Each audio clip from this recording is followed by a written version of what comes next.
Hey everyone, happy Friday. So this is JR, founder and CEO of Social Market, and this is Leon, CMO of Social Market, and this is the Social Ledger Report. What we missed last week.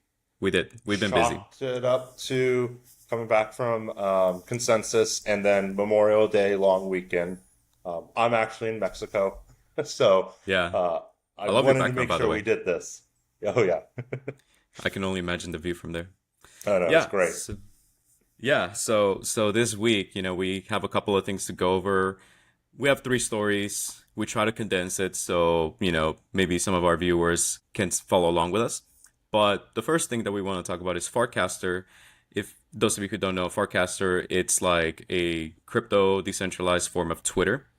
Well, it reached 10,000 pro subscribers, and that made about what 100, maybe 1.2 million dollars in revenue for Farcaster just by doing that, because they had 10,000 subscribers at $120 each.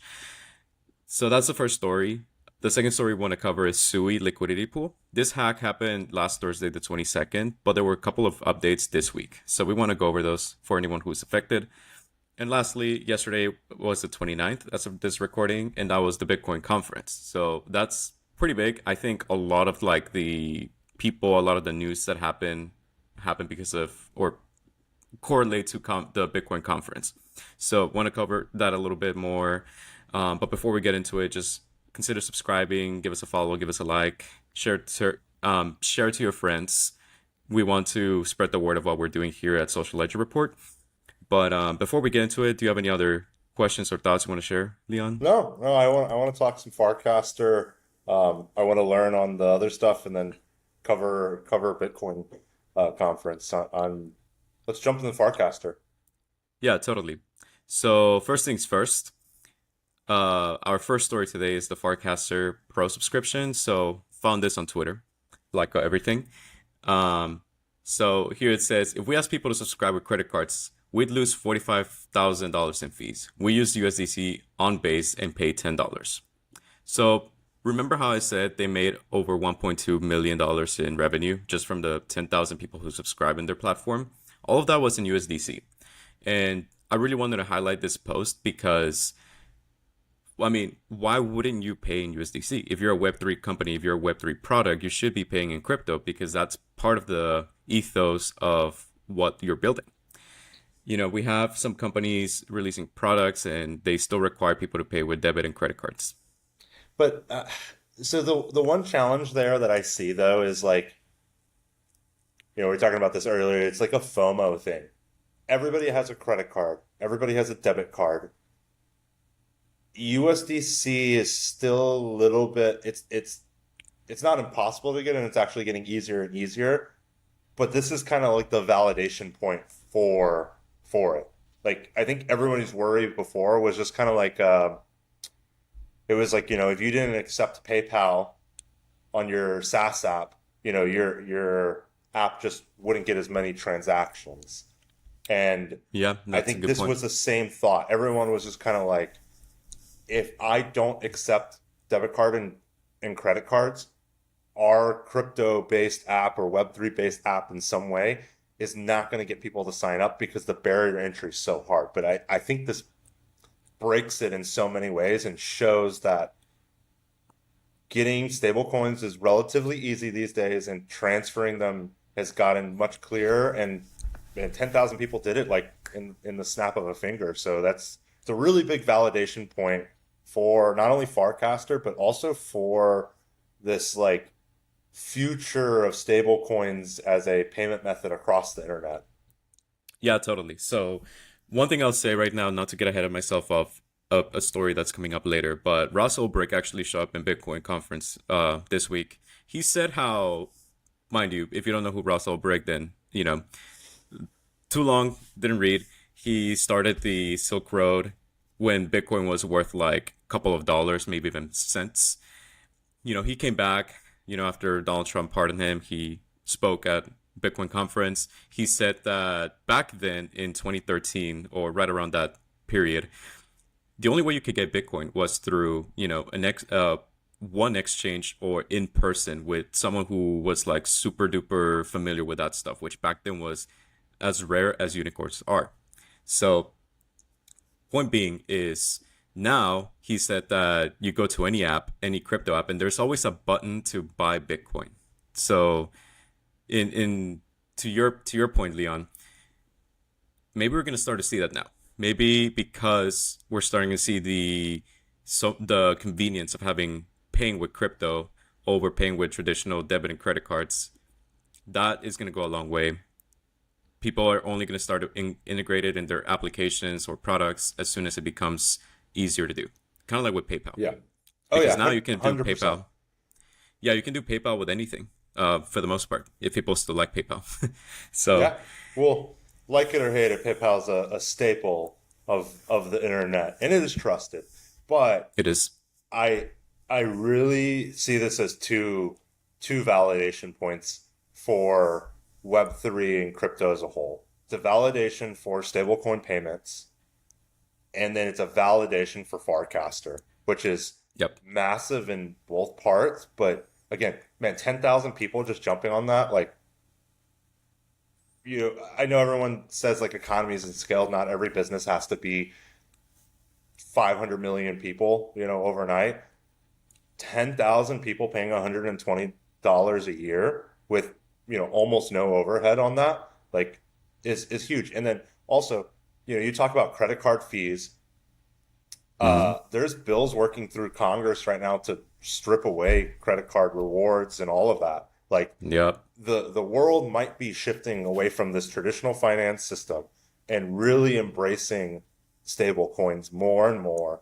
And I think I said it in Toronto that I didn't quite understand stable coins, Yep. but after hearing like them talk about it, consensus and everything, it's like the back-end upgrade for a system that still uses FTP files to Yep. tell when transfers happen in certain very specific banks. Like, it makes a lot more sense to me, where it's like a digital transformation for a banking system that was largely built in the 50s and 60s. Yeah, so a lot of our financial systems are outdated, which is where Bitcoin and crypto comes in. So one more thing I want to highlight in this thread here is why does it cost so much with cards?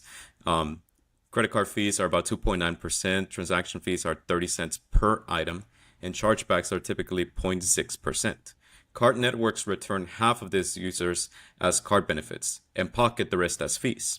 So PayPal, Visa, they're like giant monopolies in the fintech space because they keep so much from every little transaction that we make, which I don't know. I can't give you a Well, I number of guess how much money we spend, but I guess it's it's a what? lot. It's American Express, Also, Discover, American Express, yeah. Visa, and MasterCard. Those are the four processor like parts to that, and that's who Yeah. like really benefit off of it. Like, Yeah. it's whereas in this system, who really benefits is just the end company and then the user, because the user knows, like, I'm not paying just some credit card fees. Like, it's become more prevalent to see little signs saying cash discounts, or there's a credit card fee added on. Like, imagine if your card just was stable coins. I'm not sure, especially with like traditional finance and Web3 kind of clashing. I'm not sure if MasterCard and Visa, which is really a duopoly in the end, and Right. Amex and Discover will let the stable coins not have some sort of like fee structure built in. Like, I think over time they're really gonna put something in place. I agree. So good points here, Leon. So the next thing that I want to talk about is this is from Farcaster uh, official Twitter account, and it says pay $120, get $600. So if you think, you're just so one thing I didn't mention is as far as the benefits of subscribing, you compare that to Twitter. Twitter really just gives you more visibility in the platform. So, you get a verification badge. You your posts, I think, get more visible in the algorithm. You will appear, your name, your account will appear more on the search for people who are of relevance to you. But for Farcaster, there's really not a lot of pros. there's also not there doesn't appear to be like a page on their platform that tells you this is what you're getting. In fact, a lot Mhm. of the benefits go to the creators, to people who are on the platform. Yeah, so So in this I have a case, quick list of it. Um, oh great. so you get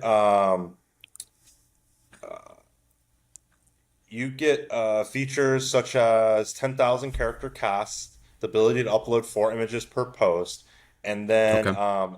that revenue actually goes to all earnings from pro subscriptions are funneled into Farcaster's Creator Rewards program, which distributes 25,000 USDC weekly to top content creators, and then you get a commemorative NFT. Uh, and that limited edition NFT, like it doesn't confer additional rights or anything, but there's a lot of speculation around potential future value. Um, Yep. so There's always speculation with these, which could be a both good or a bad thing depending on who you're asking. But I mean, I guess there are some benefits as far as having, the subscription. You do get, I guess, some sort of clout just by having that pro badge.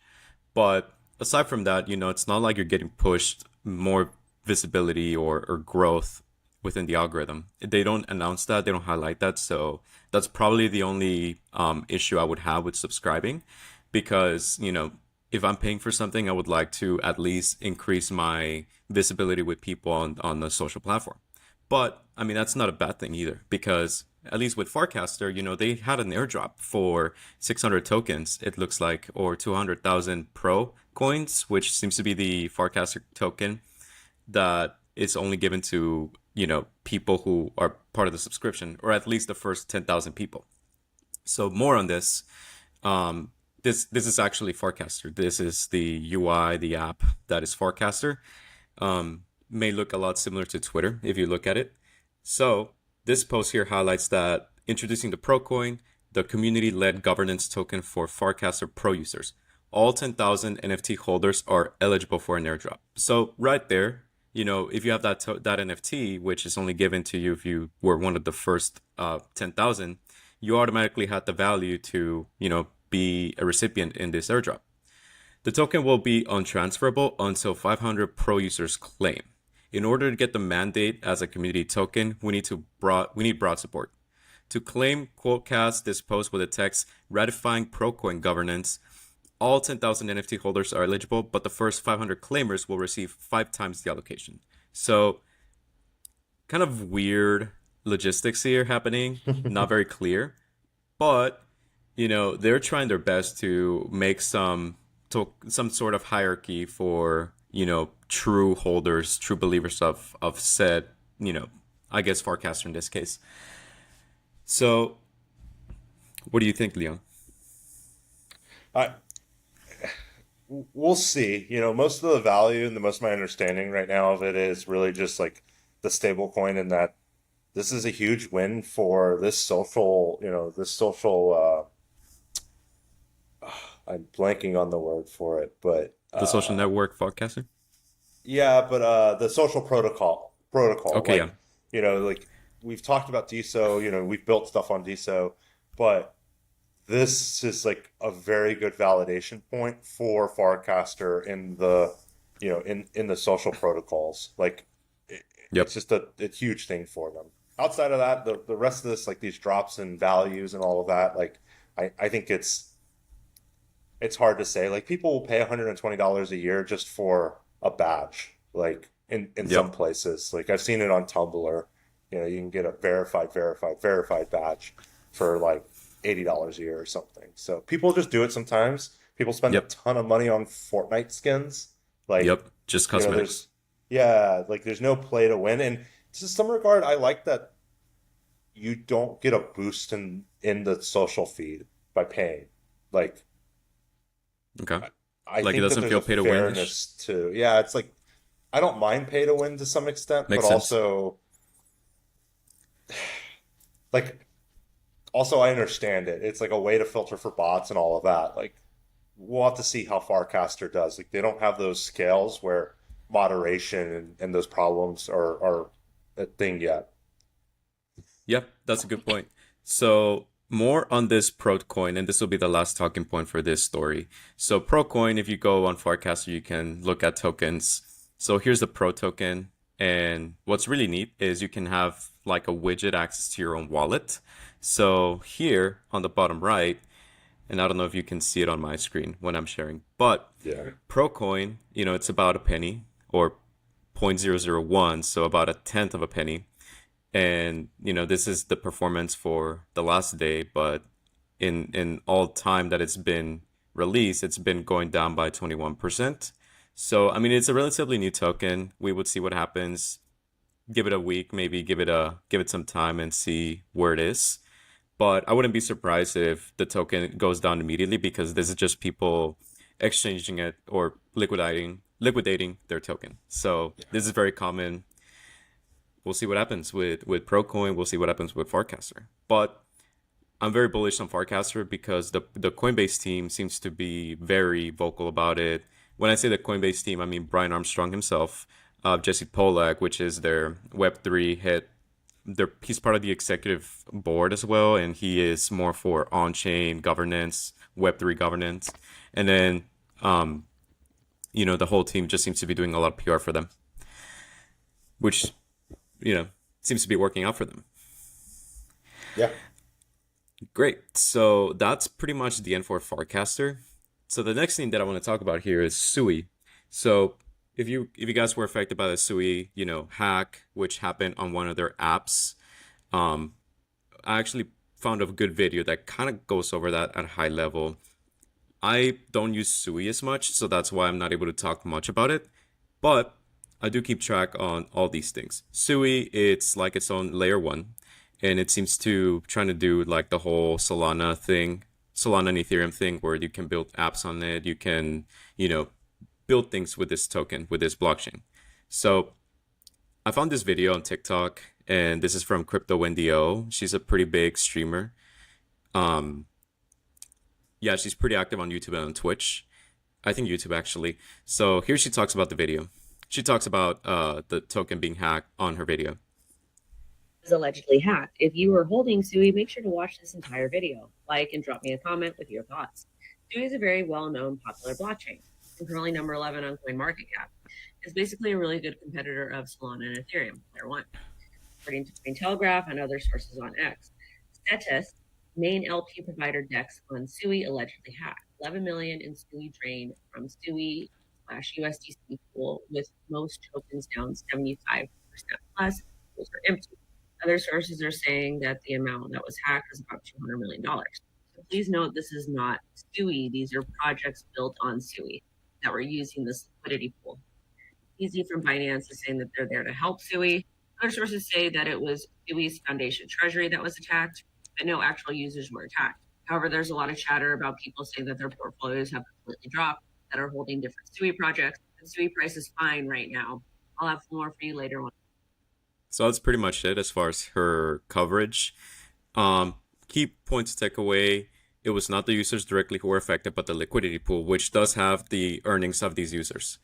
So it looks like their earnings were affected, meaning the token dropped.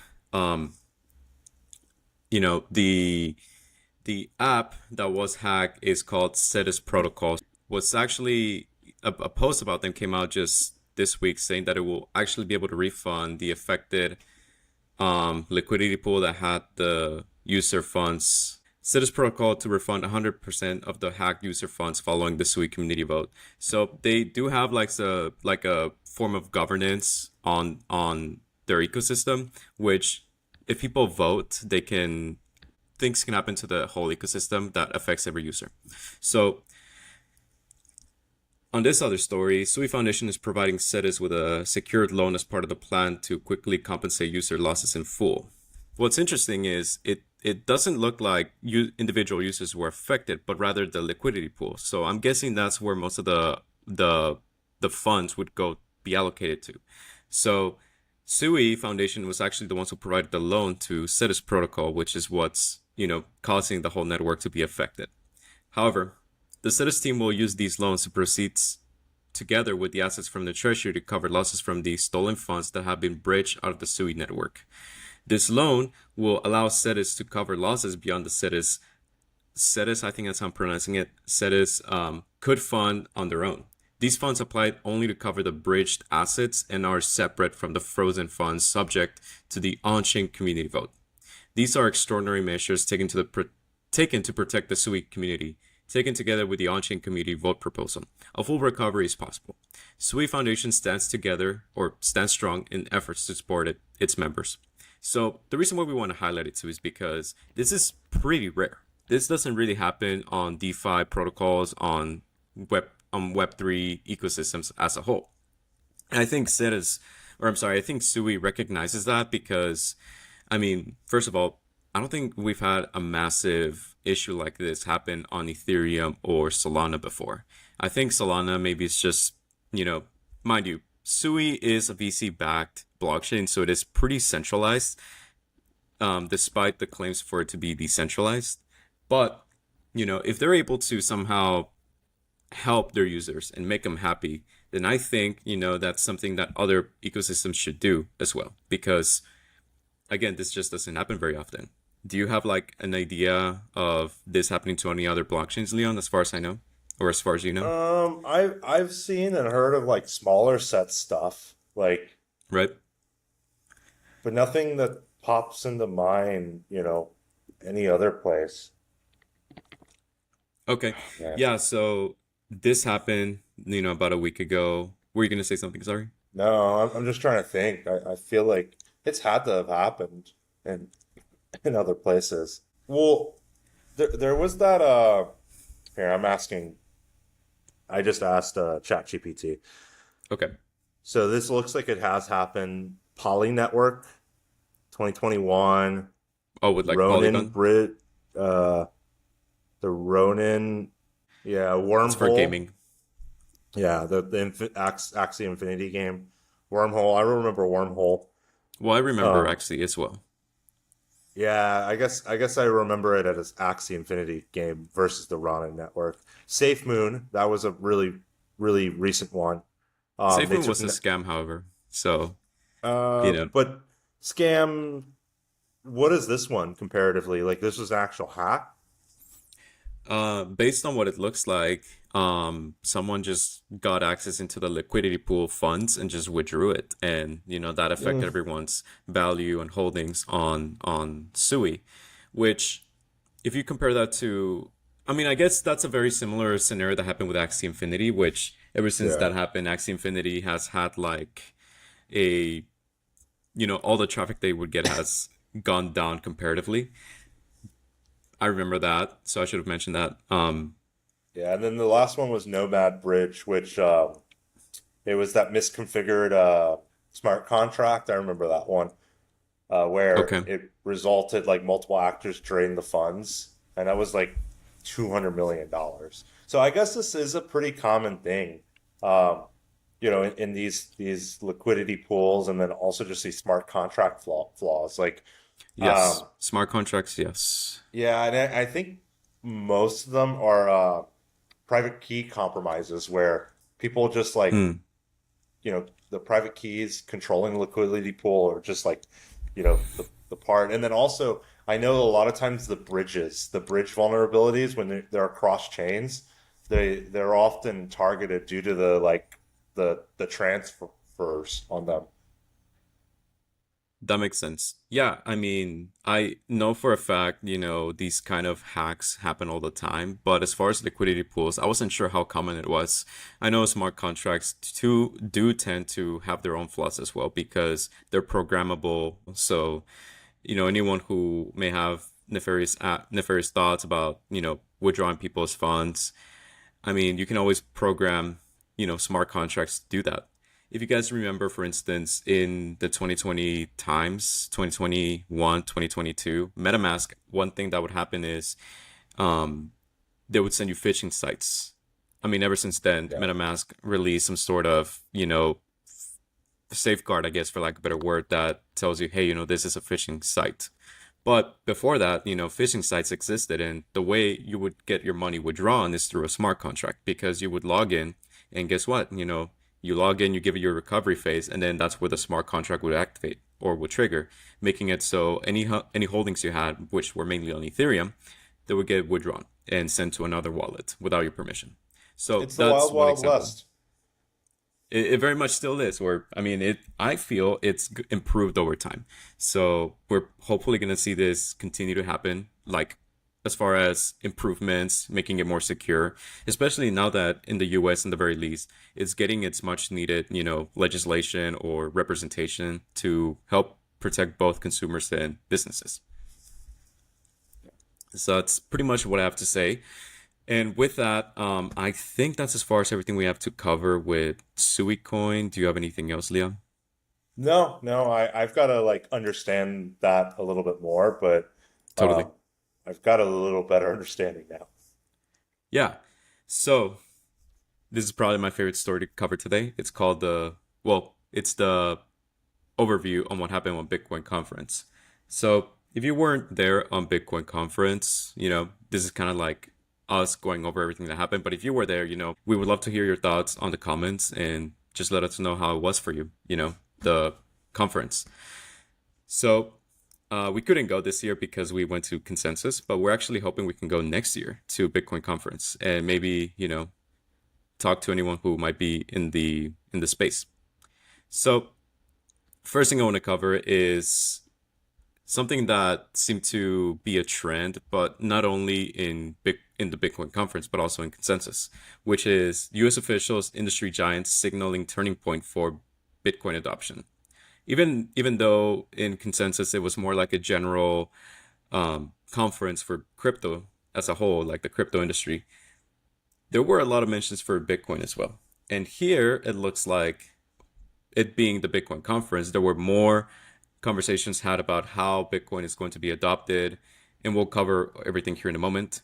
But one thing I want to talk about this article is there were about 30,000 attendees, 300 exhibitors, and a packed up line of speakers. The gathering has blended high finance, bold policy proposals, and Bitcoin's evolving culture cloud. So pretty high attendance. The speakers were also pretty big. I'm gonna have to pull out here in a moment the list of speakers because I don't have it with me on hand. But anyways, some of the speakers by names, there was Michael Saylor, Howard Lutnick, Caitlin Long, Arthur Hayes, and the Winklevoss twins, alongside growing political star power. Not to mention there was also J.D. Vance, Vivek Ramaswamy, Yeah, David Sachs was there too, the crypto czar. Yes, David Sachs. I think those were the main political figures who were there. There was also a senator who was there, but I forgot her name. So Michael Saylor from Strategy, formerly MicroStrategy, he talks about there being an on-chain proof of reserves for corporate Bitcoin holdings. So kind of like having like an auditable form of viewing how much Bitcoin you have for any entity. I'm guessing that's what he means by proof of reserve. But here's what he says more. Pressed by a reporter, Saylor responded simply, no, adding that making wallet addresses public creates unnecessary security risks. No institutional grade or enterprise security analyst would think it's a good idea to publish all of the wallet addresses, such that you could be traced back and forth. The comment triggered an immediate debate across social media, reigniting long-standing concerns about transparency versus operational security. And I also do have some comments about that because I think what made Bitcoin and crypto amazing, just favored across everything, was how transparent it is. And I think, as the landscape changes over the next few years, there's going to be more of these kind of topics because when you have a security issue, this could certainly create security issues when there's transparency. I've talked to some investors in San Antonio when we've gone pitching for social market, and whenever I talk to them about Bitcoin, one thing, mind you, San Antonio, they're not the most proficient when it comes to crypto, but people would tell me that crypto is really good for laundering money. It's really good for doing cyber crimes because that money is easy, it's untraceable, you name it. But what I think makes it traceable is the fact that you can see what the wallets are, and you can actually trace it, as a matter of fact, with the blockchain explorer. So with Bitcoin, for instance, I forget what the name of the website is, but you can do a blockchain explore for it. You can look at a wallet and you can see where all the historical, transactions are. That's what, I mean, it's a ledger effectively, and that's what blockchains are. So I think at No, least, you know, I think at least, there needs to be some sort of legislation for this that I really hope, if you ask me, that they keep this as transparent as they can, because I think blockchain is going to change fundamentally in a bad way if they remove that transparency from everyone. I I I get it though. The operational security OPSEC is a key importance to that. It's just look at Tesla, like $1.2 billion of crypto. Like there's probably a bunch of people trying to get that money in some capacity. And the Yep. money spent protecting that's probably a lot. So I get it, but also I forget who said it at Consensus. Maybe it was Eric Trump that, like just imagine what they're doing with regular dollars, like untraceable Yep. currency versus a digital currency that's pretty traceable if you've got a forensic team on it. Uh, It is. I get the concern for security. There's Yep. probably a middle ground at some point because these are publicly traded companies. They're going to have to report, you know, how much crypto that they've got. Like they're going to be reporting it on the books. Maybe they start hiding it in the books. Like often that starts to happen. You see it with Apple where they're hiding like AirPod sales with like other headphones. I could see, doing that, but those reserves and the proof of it is kind of interesting. It's a transparency, but most companies are scared to be fully transparent because investors and all of that. That's a good point. But what if the companies that start having an allocated reserve for Bitcoin are private owned or private equity? Do you think there'll still be some form of transparency here? If they're private, they can do whatever they want. Right. And Like I think that's concerning, but it can be, I don't but know. again, they're a private company. The government shouldn't come in and tell them that they have to, show proof of reserves. There shouldn't be rules on that for private companies. I understand publicly traded companies, but if Right. a private company doesn't want to disclose that they bought $1 billion in crypto, I don't think they should have to. Yeah, I mean, it makes sense. I don't like government overreach, if you ask me, but I think, when it comes to upholding the core values of crypto, there needs to be a reservation for that. Because when you're here upgrading the protocol at the protocol level, which is at the code level, making it so it's no longer transparent, I think that can cause issues down the road. And I'm not here trying Yeah, to make I it like a I whole I issue. get that. Like, don't change the protocol. Yep. Don't make it less transparent. But if somebody sets up a wallet and they don't know that it's a $1 billion private company, like there's no reason to disclose who that is. Right. And it makes sense. But anyways, more on what was actually talked about here on the crypto conference. So that was from Michael Saylor, proof of reserve, which, very mixed feelings.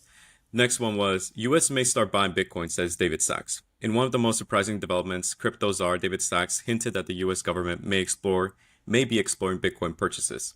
Sachs said that the discussions are underway at the Treasury and Commerce Department to acquire Bitcoin without increasing taxes or debt. The Treasury and Commerce Departments are exploring budget neutral ways to acquire Bitcoin without raising taxes or debt. Using tariff revenue is one option under consideration, Sachs said. So again, I think it's interesting. I think, it's not too different than having a gold reserve. Although Bitcoin is going to be worth more than gold at some point, I wouldn't be surprised. I think, this Especially since is, they can make gold from lead now. is that true? I Yeah, know they're trying to, CERN did it. They were able to CERN. do it in small amounts, but CERN was able to turn lead into gold. All the alchemists back in the day are probably rolling in their grave like, ah, they did it. Yeah, I mean, it makes sense. I think, asteroids in the space, maybe not far from us, could have tons of gold and platinum and diamond. So there's always going to be there's a very finite amount of Bitcoin. So that alone, makes it so it's worth more than gold, in my Well, opinion. my challenge to that is, Mhm. what about super quantum computers? Quantum computers could disrupt Bitcoin mining completely. That's been the new concern. Yes. So I don't think There's they there's mentioned that always here. a risk to anything of value and that has a limited quantity that something comes along and disrupts it. So Yep. just like gold, like diamonds, real diamond costs over the past like 5, 10 years have been decreasing because you can manufacture diamonds now. They're still True. valuable, but they're more common in lab made ones. Yep. Gold at some point, maybe we're 50 years away from us actually making gold in volume. Uh, but it's going to go Yep. down in value a little bit. And same thing, quantum computers could just wipe out Bitcoin. Yeah, so I know something we didn't get to cover this week, but there's still a lot of concerns or a lot of FUD happening in that, and maybe once we have more concrete news or more concrete articles written about it, that's when we can cover it. But for the time being, there's still a lot of speculation on that, so maybe we'll have a story for you in the next few weeks. But in any case, going back to the conference, you can read more of the talking points here. We'll share this link on the on the bio. Now, as far as some of the fun stuff here, so we were able to get, actual footage of what happened in the Bitcoin conference. So on stage right now we have both Trump twins, not twins, but the Trump children. It's Eric and Junior. There's one more question, and the next ones I'm going to throw it to these guys over here, the American Bitcoin team. Well, like I said, I've been talking with everybody in the conference, and something that you revealed in Bitcoin Mina Abu Dhabi, Eric, on your speech is that you've known Michael Saylor, both of you, for 20 years, and he in fact helped kind of talk to you about Bitcoin and get you to realize the value prop. Now, Michael Saylor, he's always so tactful. He never likes to reveal personal conversations with him and the Trump family. Could you tell us what Michael? It's actually fucking packed right now. I think it's a much bigger stage than the one at Consensus. So just a Oh yeah. little note there. Saylor said to you that finally got you thinking, maybe there's value there? So Michael's been a great friend of mine. And by the way, everybody's giving a round of applause because he's great, truly one of the greatest. Bitcoin is so fortunate. Yeah, I think this audio was the audio was changed a little because Trump sounds a little bit more high pitched there.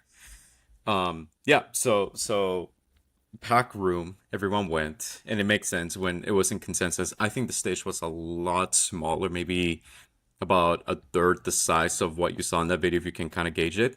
But it looks like the American Bitcoin team was also there on stage, right next to Junior.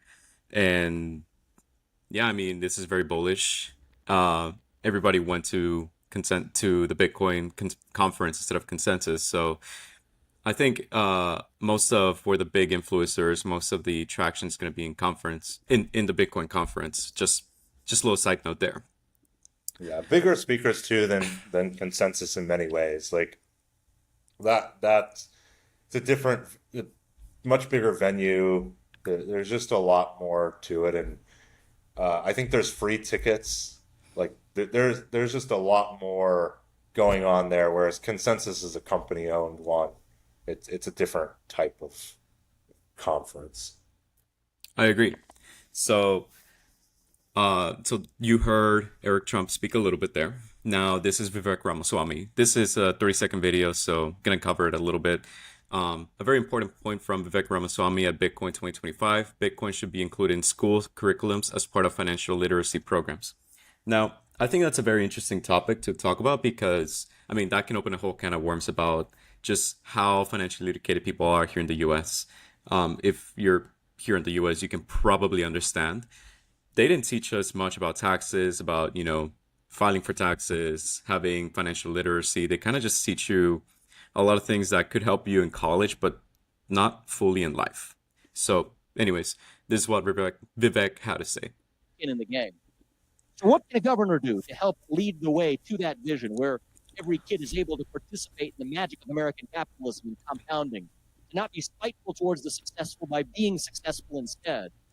One of the things I will do is I will lead Ohio to be the first and top state in the country to integrate financial literacy into our public education. That includes the power of compounding, including education about Bitcoin as an asset class that every young person ought to be aware of as they make those financial decisions. To cultivate an education system. It is part. Yeah. So if you had asked me what compound was, what compound interest, what compounding is when I was in high school, I probably wouldn't be able to tell you. But, we've come a long way ever since. And I think children and, young adults should learn about this even in college because it's an essential skill to have in this day and age. So here's another thing I want to cover. So this is from Tiffany Fong, Twitter's very favorite shit poster. So I don't know about you, Leon, but do you think she's dating the guy who created MySpace, Tom? I see them everywhere on her social feed here where they're together and they're pretty close. But yeah, I don't know what Tom does anymore other than like photographs and runs around the world. That'd be an interesting dynamic there, but kind of cool. Like, what a great like conversation starter. Hey, this is my boyfriend. He was the founder of oh, you're probably already friends with him on MySpace. Like, oh, that's such a great combo. Yeah. We love Bitcoin, MySpace, Tom. That's what they talk about. She tries her best not to, be labeled as a crypto influencer just because she gained a lot of her recognition by interviewing Sam Bankman-Fried with the whole FTX issue. But that's a separate story. So here she was pretty active on on social media, and her and MySpace Tom are together in most of these photos. So that's where my thoughts are if they're dating, which I don't know if it's disclosed. Again, another photo here. They just take photos on Bitcoin conference. It looks like it was like an open room, and then there were like, little, for lack of a better word, little stations where they had like presentations and maybe some goodies that you can take that are part of the Bitcoin brand. There were also like parties, nightclubs there, which I know you and I went to a few for Consensus in Canada. There's more people here who showed up. She also got with Gemini. Gemini must have had a little station where they were giving away looks like two. more than a little. Well, yeah, so they're actually giving away two Cybertrucks with the Gemini brand in it.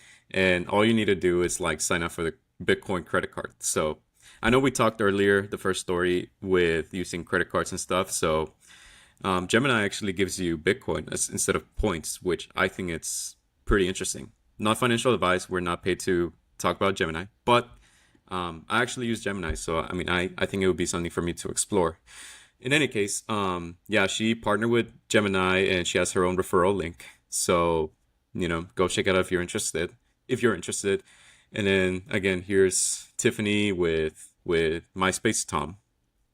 And there was a photo where she was with one of the Winklevoss twins, I believe. I could be wrong, however. But anyways, I think that was pretty much as far as it goes. Yeah. No, it looked like a great event. I want to hit up next year. But it looks like it made a lot of news and there was a lot of people that were important to crypto as a whole. Yeah. So it was really packed. So next year we'll probably very likely go to Bitcoin Conference 2026. So we may have some footage for you there. In any case, so this is Tyler Winklevoss, his brother Cameron. Tyler and Cameron are, here with Donald Trump. They gave 1 million in Bitcoin, which is about 15.47 Bitcoin as of June in 2024. In any case, so Gemini, their brand is kind of everywhere, and they're doing a lot. They were also spending a ton of money. Dude, yeah, they're just burning cash. I mean, they're rich, so I mean, even before I don't know how many of you are familiar with the story of the Winklevoss twins, but they were actually pretty involved with Facebook when Facebook was in its inception back in 2005, I believe. So, and even before then, they were rich. So, they were in Harvard. In in any case, you can follow Tyler or Cameron on Twitter, and here they kind of just talk about everything that happened on the Bitcoin conference as well. The next big talking point that I want to talk about is with Ross Ulbricht, who had like a 30-minute speech or session on stage. So I was able to find this clip where it kind of just gives you the entire, his entire speech. So I'll play here a couple of segments just so you can kind of get an idea, but we'll leave the entire clip on the description as well for you to look at. So here, the post talks about, here's the full Ross Ulbricht speech for the Bitcoin conference last night, in case you missed it. He delivered a great talking point, or great talk, making salient points that really hit home. Freedom, decentralization, unity. And they tag him.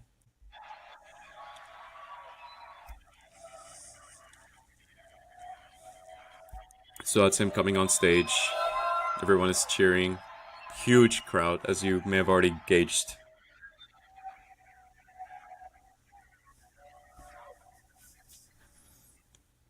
So he goes on to talk about, again, freedom, decentralization, and unity. Gonna skip to a couple of segments here. Free because of you. You made this moment possible. Can you feel that? Let that sink in. You did. Yep. So everyone who voted for Trump, and I don't know, because of Trump, he's pretty much free. So he does go on to talk about that at some point here. We don't have, don't want to go over all of this video here, but again, we'll leave the link in the description below. He kind of talks about how, again, Bitcoin was really hard to get access to back in the day, but now you can buy it almost anywhere. And because of Trump, he's now free, and, he's excited to be back. He's no longer in jail. So yeah, go check out his video. We'll leave it down in the description. But as far as things go, that's pretty much everything we wanted to talk about for today. Yeah, I'm going to go back to a pool and check out some more Farcaster, and then we'll see everybody next week. Yeah, thanks everyone.